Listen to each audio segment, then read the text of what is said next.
So welcome to my YouTube channel DJ Swaraj ব্লগে। তো এটা দেখুন 24পুরে নদী হচ্ছে ভেঙে গেছে, যে মুচিকাড়ার নদীটা বলে, এটা ভেঙে গেছে। তো ভেঙে গিয়ে জল ঢুকছে, প্রায় 100 ফুটের মতো ভেঙে গেছে। তো এই মুচিকাড়ার নদীটার থেকে একটু উত্তরের দিকে 24পুর এলাকা, তো ওইখানটা ভেঙে গেছে।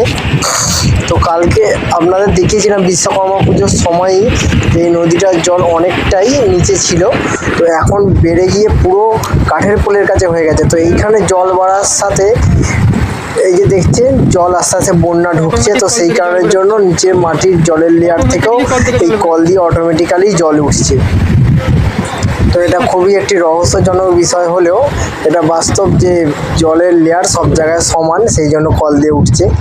তো এই একটি অঞ্চল পুরো প্লাবিত হয়ে গেছে, একটি স্কুল আছে, চারিদিকটা শুধু সমুদ্রের মতো লাগছে, বন্যার জলে পুরো প্লাবিত করে দিয়েছে এলাকাটাকে।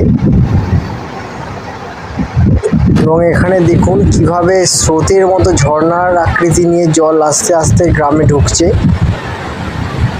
এরকম প্রবল স্রোতে কিন্তু অত্যন্ত গাছপালাগুলো ভেঙে যায় এবং ঘরবাড়িও ভেঙে যেতে পারে। তো এখানে মাছগুলো খুবই আনন্দের সাথে আড়ায় উঠে আসার চেষ্টা করছে, কারণ যেখানে পুকুরগুলো ডুবে গেছে সেখান থেকেই মাছগুলো বেরিয়ে এসেছে এবং এত জল দেখে মাছগুলো কেমন লাফালাফি আরম্ভ করে দিয়েছে দেখুন।